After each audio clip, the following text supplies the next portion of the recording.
In the meantime, let's get you another round of breaking update. Now, US President Donald Trump seems to have issued a strong denial of having any connection with the convicted sex offender Jeffrey Epstein.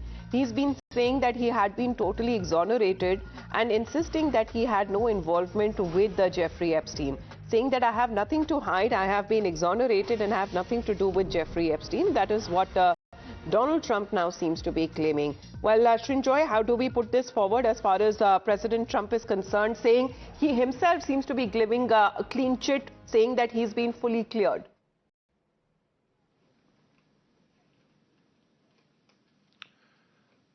The Jeffrey Epstein files, or at least all the documents that have been placed in the public domain, show that the president and Jeffrey Epstein knew each other very well. Now, about that, there is no dispute, and everybody knows that they met each other socially. There is absolutely no dispute over that.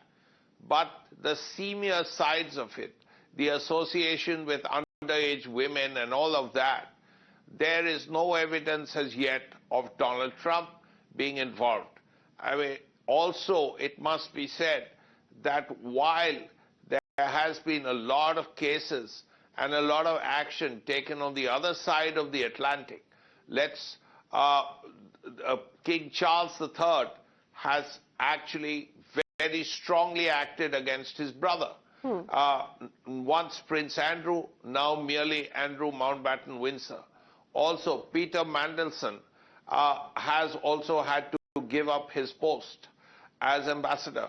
But so far, no action against anyone has really happened in America. Now, President Trump says he is innocent. Fine.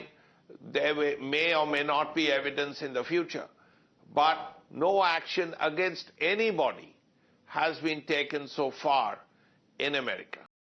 Yes, because the recent release of the Epstein-related files by the US Department of Justice seems to have renewed the scrutiny of Epstein's links with prominent political and business figures. However, President Trump has maintained distance throughout, saying that he has had no contact with Jeffrey Epstein there. However, nearly 3.5 million pages of documents, video footages and photographs that have been released owing to growing pressure as well, which has been taking place over the Epstein files. Thank you very much, Srinjoy, for joining in with those details. Now let's talk about a neighboring